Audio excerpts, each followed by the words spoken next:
जय हिंद दोस्तों। हम लोग एनसीईआरटी के प्रश्न श्रृंखला को जो प्रारंभ किए हैं, इस श्रृंखला को आगे बढ़ाते हैं और इस सेशन में हम लोग इंडियन हिस्ट्री यानी भारतीय इतिहास के इम्पॉर्टेंट टॉपिक राजपूत काल से संबंधित महत्वपूर्ण प्रश्नों को देखेंगे। ओके, तो इस श्रृंखला में राजपूत काल से रिलेट सारे प्रश्न हैं। आइए इन प्रश्नों को हम लोग प्रारंभ करते हैं। इस सेशन का फर्स्ट क्वेश्चन है, पहला प्रश्न है, पाल वंश का संस्थापक कौन था?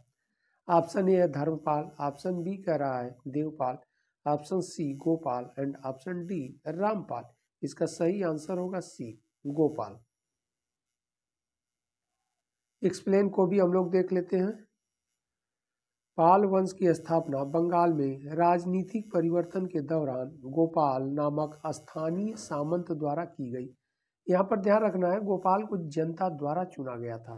ये भी क्वेश्चन बहुत इंपॉर्टेंट है क्योंकि यह सामंत था और वहाँ की जनता के द्वारा इसे राजा चुना गया था। तो आगे हम लोग पढ़ लेते हैं। पाल वंश की स्थापना बंगाल में राजनीतिक परिवर्तन के दौरान गोपाल नामक स्थानीय सामंत द्वारा की गई। उसने बौद्ध धर्म को आश्रय प्रदान किया। गोपाल ने उदंतपुरी विश्वविद्यालय की स्थापना की थी। पाल वंश की राजधानी मुंगेर यानी जो वर्तमान में बिहार में थी। ओके, तो मुंगेर थी। गौड़ी रीति नामक साहित्यिक विधा का विकास पाल शासकों के शासन काल में हुआ। तो इतने इम्पॉर्टेंट है। पाल वंश का फाउंडर गोपाल था।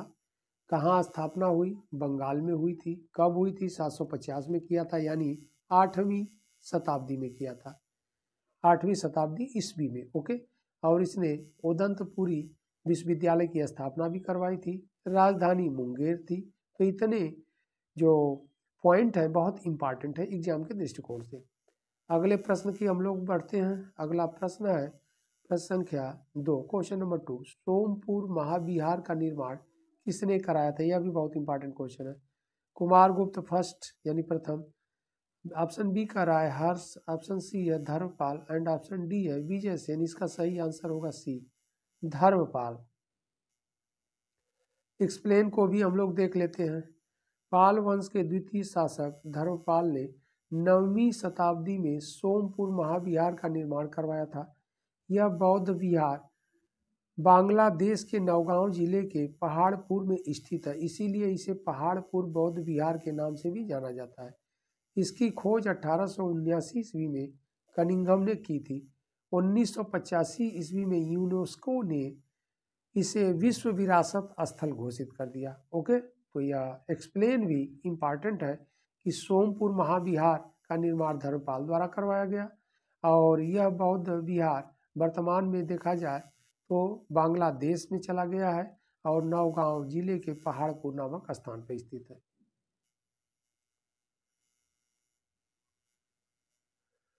अगला प्रश्न है प्रश्न संख्या 3, क्वेश्चन नंबर 3, विक्रमशिला नामक प्राचीन विश्वविद्यालय की स्थापना बंगाल में किस शासक ने की? Option A Dharmapal, option B Gopal, option C Devpal and option D का रहा है महिपाल। इसका सही आंसर होगा धर्मपाल। बहुत इंपॉर्टेंट क्वेश्चन यह भी है। एक्सप्लेन को हम लोग देख लेते हैं।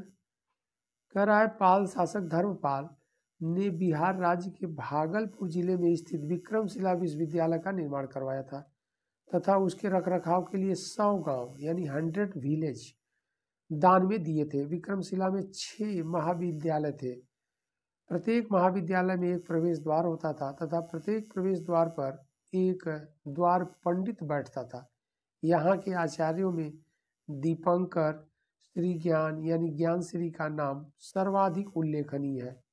आगे हम लोग देख लेते हैं।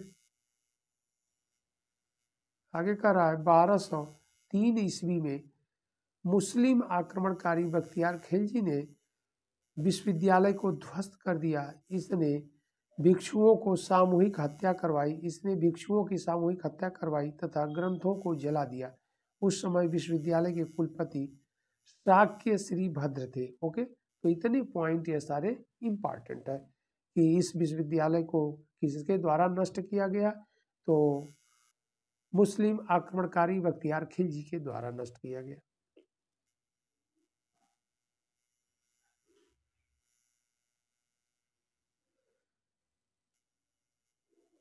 आगे बढ़ते हैं। इस सेशन का अगला प्रश्न है प्रश्न संख्या 4।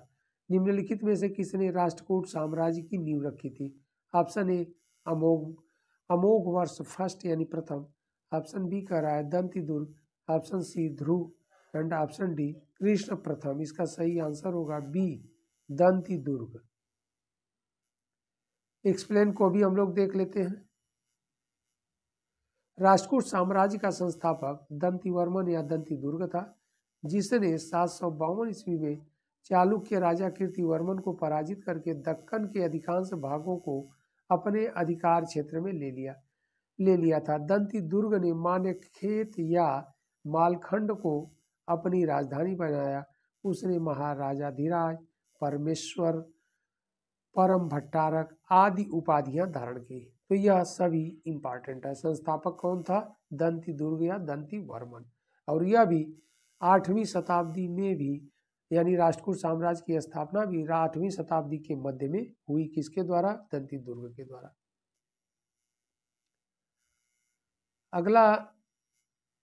अगला इंपॉर्टेंट प्रश्न है प्रश्न संख्या 5। पुंड्रवर्धन भुक्ति अवस्थित थी। इंपॉर्टेंट है यह भी।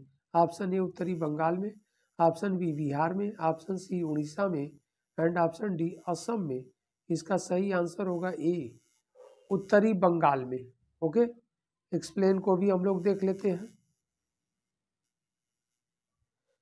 पुंड्रवर्धन प्राचीन काल में उत्तरी बंगाल का एक क्षेत्र था जिसमें पुंड्र लोग रहते थे। पुंड्र एक अनार्य जाति थी।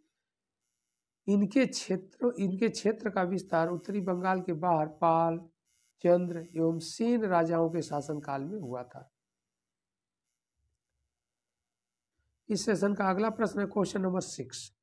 निम्नलिखित में से किसे एक नया संवत चलाने का श्रेय प्राप्त है? Option A Dharmapal, option B Devpal, option C Vijay Sen and option D Lakshman Sen.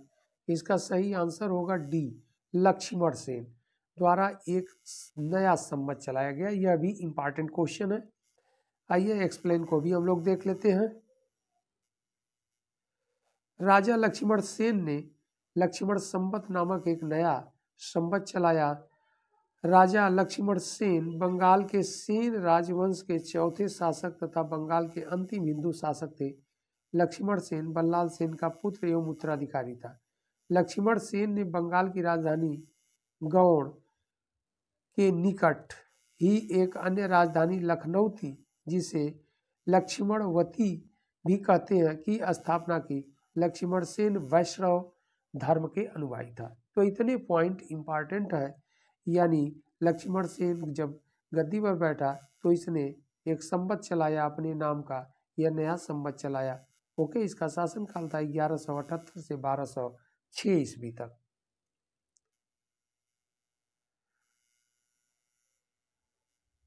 अगले प्रश्न की ओर हम लोग बढ़ते हैं। प्रश्न संख्या 7। महान जैन विद्वान हेमचंद्र किसकी सभा को अलंकृत करते थे? किसकी सभा को अलंकृत करते थे? तात्पर्य यह है कि किसकी सभा में रहते थे या किसके राज दरबार में रहते थे। ऑप्शन ए है Amoghavarsha, option B Kumarpal, option C का राज Jai Singh Siddharaj and option D का राज विद्याधर। इसका सही आंसर होगा बी कुमारपाल।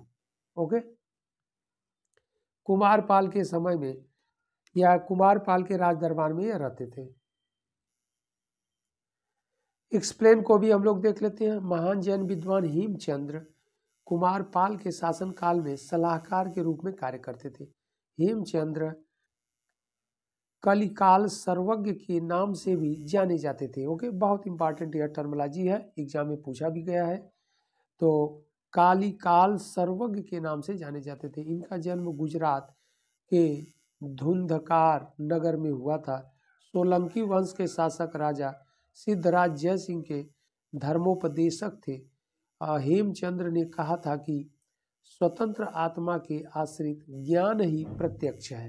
ओके, तो यह बहुत इंपॉर्टेंट है। हेमचंद्र किसके राज दरबार में थे या किसके समय में थे? कुमारपाल के समय में थे।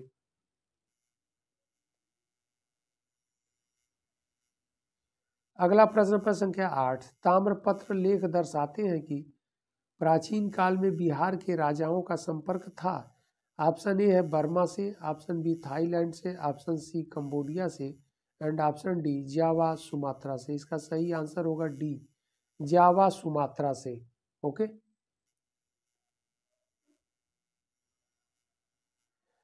एक्सप्लेन को भी हम लोग देख लेते हैं। देवपाल बौद्ध धर्म का एक महान संरक्षक था। नालंदा से प्राप्त एक ताम्रपत्र अभिलेख से यह पता चलता है कि देवपाल ने जावा तथा सुमात्रा के राजा बाल पुत्र देव द्वारा बनवाए गए बौद्ध विहार के अनुरक्षण के लिए 5 ग्राम अनुदान में प्रदान किए। प्राचीन भारत के लोग जावा को सुवर्ण द्वीप कहते थे। धर्मपाल का पुत्र एवं उत्तराधिकारी देवपाल 810 ईस्वी इसका समय है।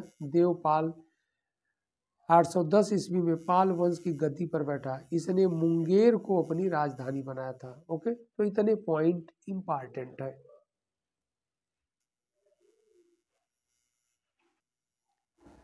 अगला प्रश्न, प्रश्न संख्या 9, गीत गोविंद के रचयिता कौन थे? ऑप्शन ए धोई, option B Govardhanacharya, option C का रहा जयदेव एंड ऑप्शन डी का रहा लक्ष्मण सेन। इसका सही आंसर होगा सी, जयदेव।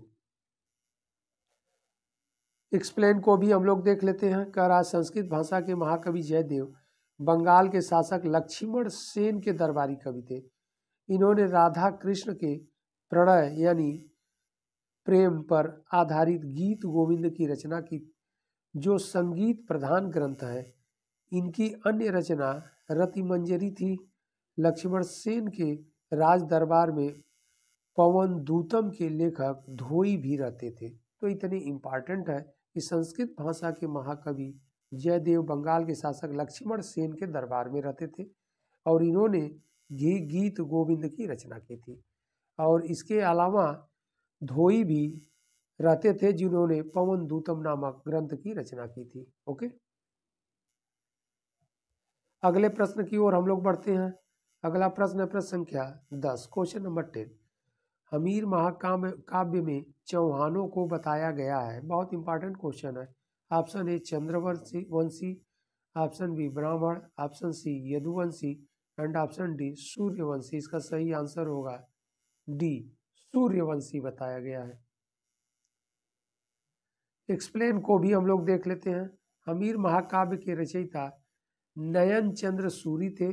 पद्य रूप में लिखा गया यह महाकाव्य रणथंभौर साम्राज्य के विभिन्न पहलुओं की जानकारी का महत्वपूर्ण स्रोत है। हमीर महाकाव्य में चौहानों को सूर्यवंशी बताया गया है। चौहान सूर्य के पुत्र चहमान के वंशज थे तथा इन्होंने उन्हीं के नाम पर अपने वंश का नाम चहमान या चौहान रखा। वासुदेव चौहान वंश के संस्थापक थे। ओके, तो यहाँ पर वासुदेव जो थे चौहान वंश के संस्थापक थे और ये लोग अपने को सूर्यवंशी क्षत्रिय कहते हैं। और किस काव्य के अनुसार? हमीर महाकाव्य के अनुसार।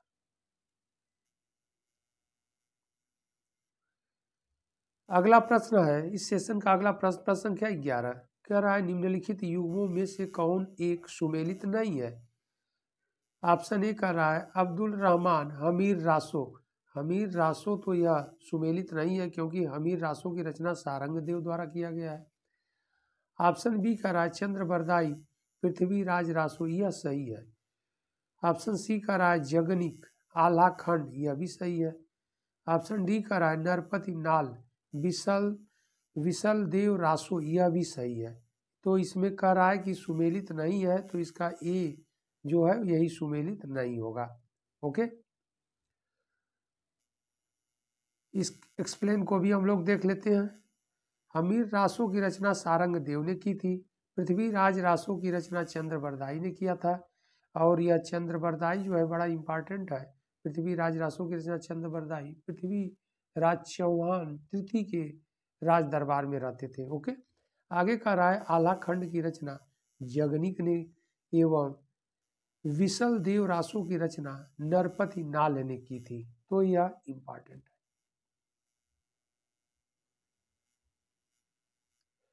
अगला प्रश्न प्रश्न संख्या 12। भोजशाला मंदिर की अधिष्ठात्री देवी कौन है? ओके, ऑप्शन ए है भगवती दुर्गा, ऑप्शन बी है भगवती पार्वती, ऑप्शन सी कह रहा है Bhagwati Lakshmi and option D कह रहा है भगवती सरस्वती। इसका सही आंसर होगा डी, सरस्वती है, भगवती सरस्वती। ओके, बहुत इंपॉर्टेंट क्वेश्चन है। एक्सप्लेन को भी हम लोग देख लेते हैं। कह रहा है भोजशाला राजा भोज द्वारा निर्मित संस्कृत अध्ययन का केंद्र तथा भगवती सरस्वती का मंदिर था। यह मंदिर मध्य प्रदेश के धार जिले में स्थित है।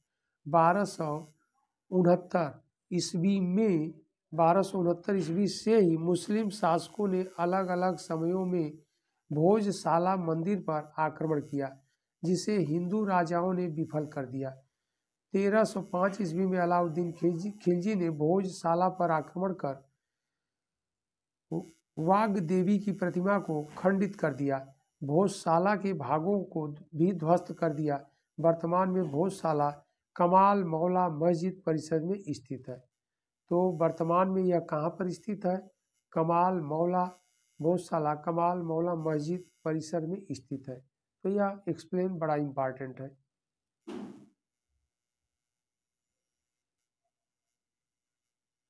अगला प्रश्न, प्रश्न संख्या 13, गौंडवाहों के रचयिता कौन थे? ऑप्शन ए कह रहा हरिसेन, ऑप्शन बी कह रहा Aryabhata, option C Vakpati and option D Banabhatta. इसका सही आंसर होगा सी, वाक्यपति। एक्सप्लेन को भी हम लोग देख लेते हैं। गौंडवाहो कन्नौज के राजा यशोवर्मन के राजकवि वाक्यपति की एक काल्पनिक रचना है। इसमें चंदेल वंश के शासक यशोवर्मन के वंश और सैन्य सफलताओं के विषय में महत्वपूर्ण जानकारी मिलती है। गौंडवाहो की रचना प्राकृतिक भाषा में की गई है।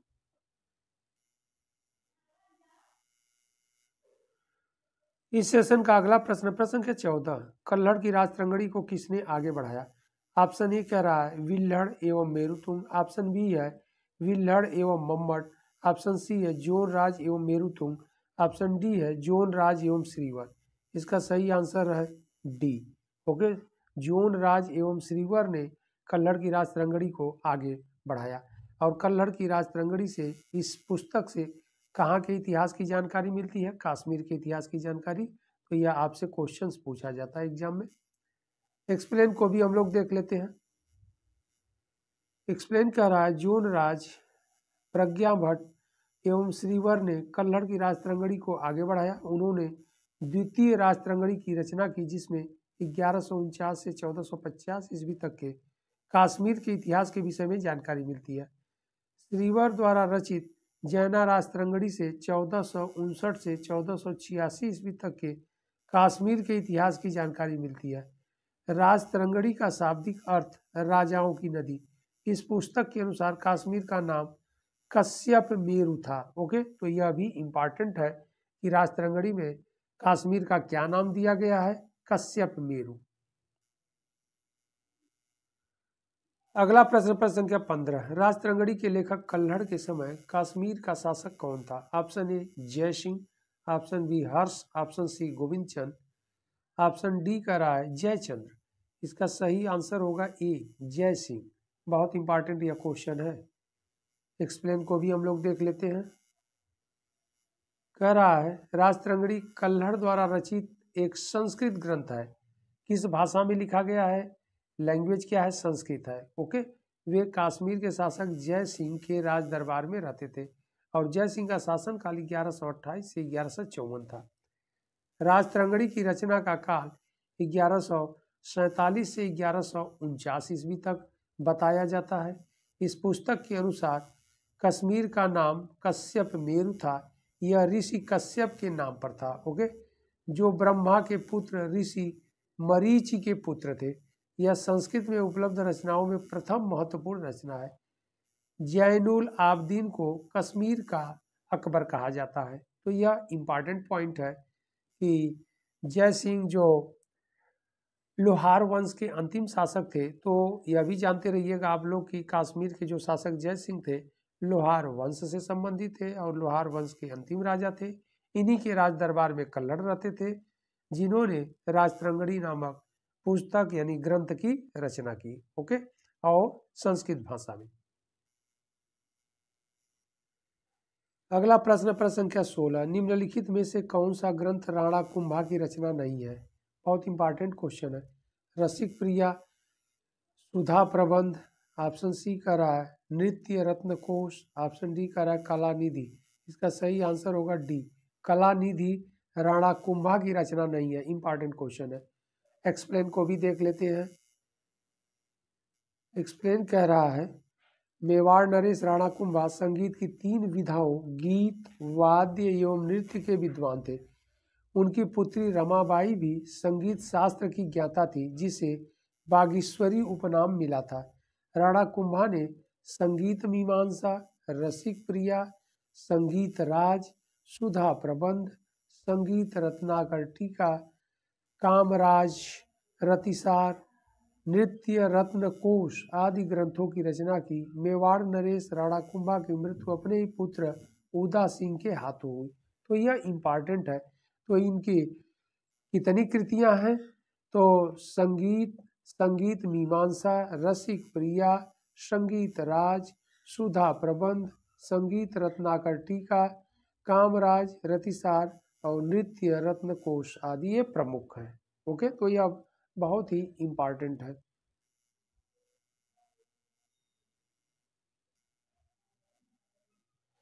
अगला प्रश्न संख्या 17, जेजाक भुक्ति का प्राचीन नाम था। Option A Baghelkhand, option B Bundelkhand, option C Malwa का, ऑप्शन डी है विदर्भ का। इसका सही आंसर होगा बी, बुंदेलखंड का। ओके, बहुत इंपॉर्टेंट है। एक्सप्लेन को भी हम लोग देख लेते हैं।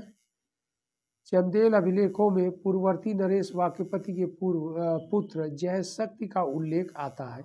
यह जेजाक और जेजा नाम से भी प्रसिद्ध था। उन्हीं के नाम पर इस क्षेत्र को जेजाक भुक्ति नाम दिया गया, जो बाद में बुंदेलखंड के नाम से प्रसिद्ध हुआ।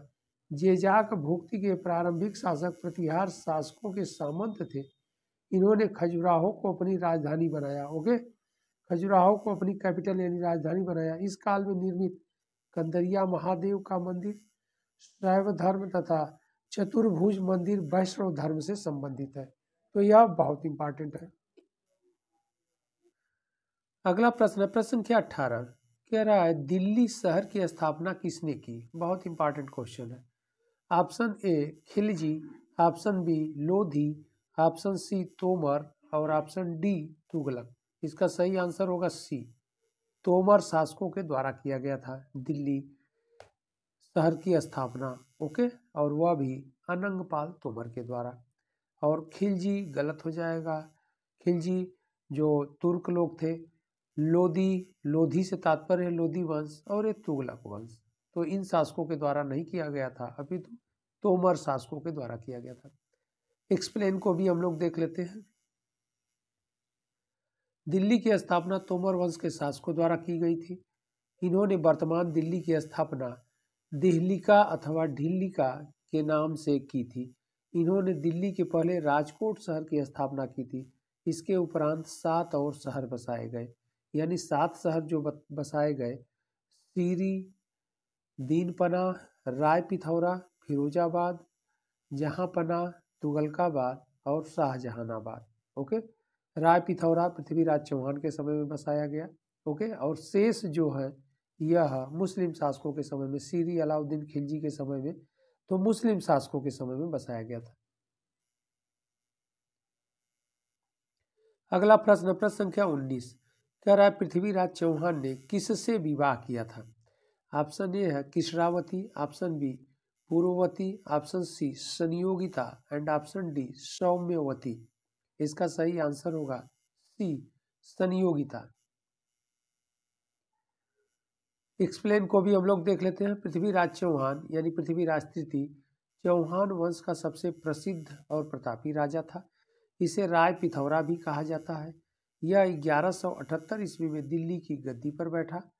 पृथ्वीराज रासो के अनुसार पृथ्वीराज चौहान ने अपने प्रतिद्वंदी गढ़वाल नरेश जयचंद्र की पुत्री संयोगिता के साथ विवाह किया था, या संयोगिता से विवाह किया था। ओके, अगला प्रश्न संख्या 20 कह रहा है मध्य एशिया के किस शासक ने 1192 ईस्वी में उत्तर भारत पर विजय प्राप्त की? ऑप्शन ए है तैमूर लंग, ऑप्शन बी गजनी का Mahmud, option C Shihabuddin Mohammad Ghori and option D Changez Khan. इसका सही आंसर होगा सी, शिहाबुद्दीन मोहम्मद गोरी। ओके, और मोहम्मद गोरी के नाम से यह फेमस है, लेकिन पूरा नाम इसका शिहाबुद्दीन मोहम्मद गोरी है। और यह कह रहा है कि मध्य एशिया किस शासक से 1192 ईस्वी में उत्तर भारत पर आक्रमण किया था? तो 1192 में जो आक्रमण किया था यह तराइन का युद्ध हुआ था और पृथ्वीराज चौहान के बीच हुआ था। ओके, एक्सप्लेन को भी हम लोग देख लेते हैं। 1192 ईस्वी के तराइन के द्वितीय युद्ध में मध्य एशिया के शासक शिहाबुद्दीन मोहम्मद गोरी ने पृथ्वीराज चौहान को पराजित कर उत्तर भारत पर विजय प्राप्त की। तराइन का प्रथम युद्ध 1191 ईस्वी में शिहाबुद्दीन गोरी और पृथ्वीराज चौहान के मध्य लड़ा गया, जिसमें पृथ्वीराज चौहान की विजय हुई। तराइन के द्वितीय युद्ध ने उत्तरी भारत में तुर्कों की सत्ता की स्थापना को लगभग निश्चित कर दिया था। ओके, अगला प्रश्न संख्या 21, क्वेश्चन नंबर 21। हिंद भारत की जनता के संदर्भ में हिंदू शब्द का सर्वप्रथम प्रयोग किसने किया था?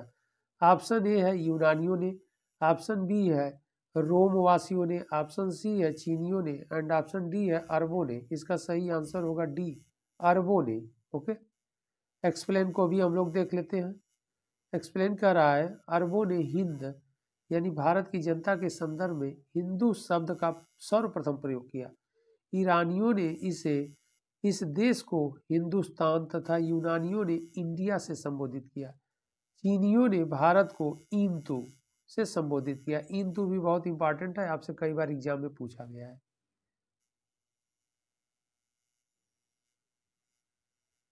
अगला प्रश्न संख्या 22 कह रहा है मोहम्मद गोरी को सर्वप्रथम किसने पराजित किया? ऑप्शन ए है, और यह बहुत इंपॉर्टेंट क्वेश्चन है, ऑप्शन ए कह रहा है भीमदूती, ऑप्शन बी कह रहा है पृथ्वीराज चौहान, ऑप्शन सी है जयचंद्र एंड ऑप्शन डी कह रहा है पृथ्वीराज द्वितीय। इसका सही आंसर होगा ए, भीमदूती। गुजरात का चालुक्य शासक भीमदूती था। एक्सप्लेन को भी देख लेते हैं। मूल राजदूती के शासनकाल में मोहम्मद गोरी 1178 ईस्वी में गुजरात पर आक्रमण किया, किंतु मूल राजदूती या भीमदूती चालुक्य ने आबू पर्वत के निकट उसे पराजित किया। संभवतः यह गोरी की भारत में प्रथम पराजय थी। उसके बाद 1179 से 86 के बीच उसने पंजाब पर आक्रमण कर विजय प्राप्त की। 1179 में पेशावर को तथा 1185 में सियालकोट को जीता। ओके, तो यह बहुत इंपॉर्टेंट है, यानी पराजित किसने किया भारत में पहली बार? तो मूल राजदूती ने के शासनकाल में 1178 में गुजरात पर आक्रमण किया और मूल राजदूती उसी का नाम भीम भी था, यानी भीम सेकंड ने, जो अभी हम लोगों ने डिस्कशन किया। अगला प्रश्न है प्रश्न संख्या 23, क्वेश्चन नंबर 23। आल्हा उदल संबंधित थे? ऑप्शन ए चंदेरी से, ऑप्शन बी विदिशा से, ऑप्शन सी महोबा से, ऑप्शन डी कह रहा है पन्ना से। इसका सही आंसर होगा सी, महोबा से। ओके, एक्सप्लेन को भी हम लोग देख लेते हैं। आल्हा उदल बुंदेलखंड में चंदेल शासक परमल देव अथवा परमर्दी देव के सेनापति दक्षराज या दशराज के पुत्र थे। चंदेलों की राजधानी महोबा थी। बैरागढ़ के युद्ध में आल्हा उदल को पृथ्वीराज चौहान के द्वारा पराजय हुई। ओके, यानी बैरागढ़ के युद्ध में आल्हा उदल की पृथ्वीराज चौहान से पराजय हो गई थी। अगला प्रश्न है प्रश्न संख्या 24, क्वेश्चन नंबर 24। कह रहा है निम्नलिखित शासकों के नाम सही कालानुक्रम संयोजित कर अपना उत्तर नीचे दिए गए कूट से चयन कीजिए। तो इन शासकों का नाम दिया गया है और इनका क्रम कह रहा है कि यह इनका शासनकाल का क्रम क्या था, इन शासकों के शासन करने का क्रम क्या था। ओके, तो यहाँ पर अगर हम लोग देखा जाएगा तो यशोवर्मन सबसे पहले तब आ जाएंगे, यशोवर्मन सबसे पहले आ जाएंगे, इसके बाद धंग आ जाएंगे, यानी चंदेल शासकों का यह जो कालानुक्रम है या शासकों की जो सूची दिया गया है इन्हीं के कालक्रमों को सजाने के लिए, ओके, या संयोजित करने के लिए। तो धंग आ जाएंगे दूसरे नंबर पर। इसके बाद पर फिर विद्याधर आ जाएंगे, ओके, तीसरे नंबर पर विद्याधर आ जाएंगे। और इसके बाद कीर्ति वर्मा लास्ट में आ जाएंगे, चौथे नंबर पर आ जाएंगे। और विद्याधर के से और महमूद गजनवी के बीच युद्ध भी हुआ था, ओके।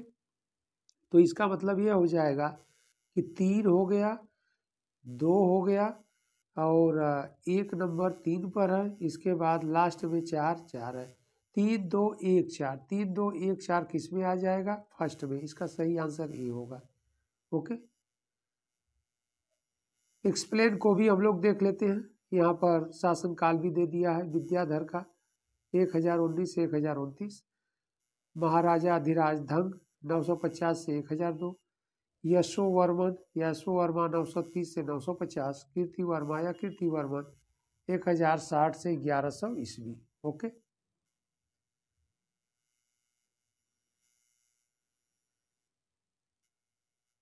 अगला प्रश्न है प्रश्न संख्या 25, क्वेश्चन नंबर 25। चित्तौड़ के त्रिभुवन नारायण मंदिर का निर्माण किसने कराया? बहुत इंपॉर्टेंट क्वेश्चन है। ऑप्शन ए कह रहा है राणा प्रताप ने, ऑप्शन बी है राजा धंग ने, ऑप्शन सी है परमार राजा भोज ने, ऑप्शन डी है पृथ्वीराज चौहान ने। इसका सही आंसर होगा सी, ओके। परमार राजा भोज ने त्रिभुवन नारायण के मंदिर का निर्माण करवाया था। एक्सप्लेन को भी हम लोग देख लेते हैं। चित्तौड़ के त्रिभुवन नारायण मंदिर का निर्माण 11वीं शताब्दी में राजा भोज ने कराया था।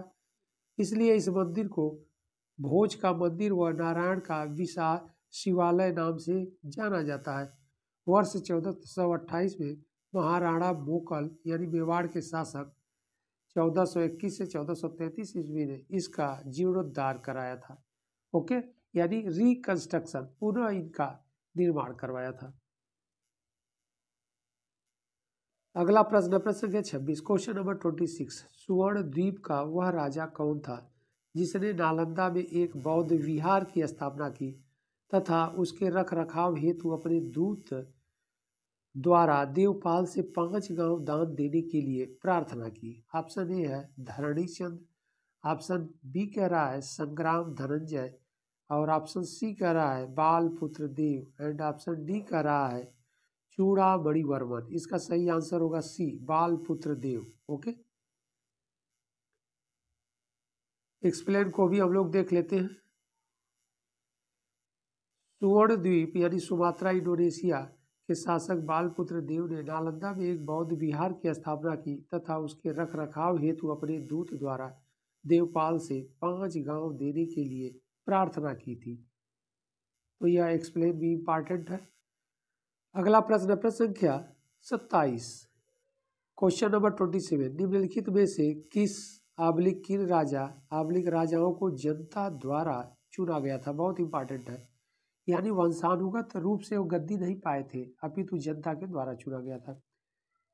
इसमें कह रहा है पहला फर्स्ट राजा हर्षवर्धन, तो यह नहीं हो गया, हर्षवर्धन जो को जनता द्वारा नहीं चुना गया था। नंबर 2 कह रहा है गोपाल पाल वंश का शासक था बंगाल का और इसे जनता द्वारा चुना गया था, ओके। तो यह तो नंबर 2 जनता द्वारा होगा। तीसरे नंबर पर यशोवर्धन भी जनता द्वारा नहीं चुने गए थे। नंबर 4 का रहा है नंदी वर्मन पल्लवमल, यह भी सही है, यह भी जनता द्वारा चुने गए थे। यानी 2 और 4 जनता द्वारा चुने गए थे, ओके। तो इसका सही आंसर देख लिया जाए, 2 4 जिसमें होगा वही सही होगा। तो इसका सही आंसर सी होगा, 2 4 यही है। आगे एक्सप्लेन को भी हम लोग देख लेते हैं। एक्सप्लेन क्या कह रहा है? पाल वंश की स्थापना गोपाल ने की थी, जो राज्य के पहले सम्राट भी थे। इन्हें क्षेत्रीय सरदारों के एक समूह द्वारा चुना गया। उसके शासनकाल में कन्नौज और उत्तर भारत पर नियंत्रण के लिए पालों, प्रतिहारों और राष्ट्रकूटों के बीच त्रिपक्षीय संघर्ष द्वारा चिन्हित किया गया था। कांची के पल्लव शासक परमेश्वर वर्मन द्वितीय की मृत्यु के बाद पल्लव राज्य में उत्तराधिकारी बनने की समस्या उत्पन्न हुई, ओके। अतः कांची के लोगों ने समानांतर शाखा के एक राजकुमार नंदी वर्मा द्वितीय को राजा चुना, जो हिरण्यवर्मा का पुत्र था। तो यह भी क्या हो गया, इंपॉर्टेंट। यही दो राजा इसमें जनता के द्वारा चुने गए थे।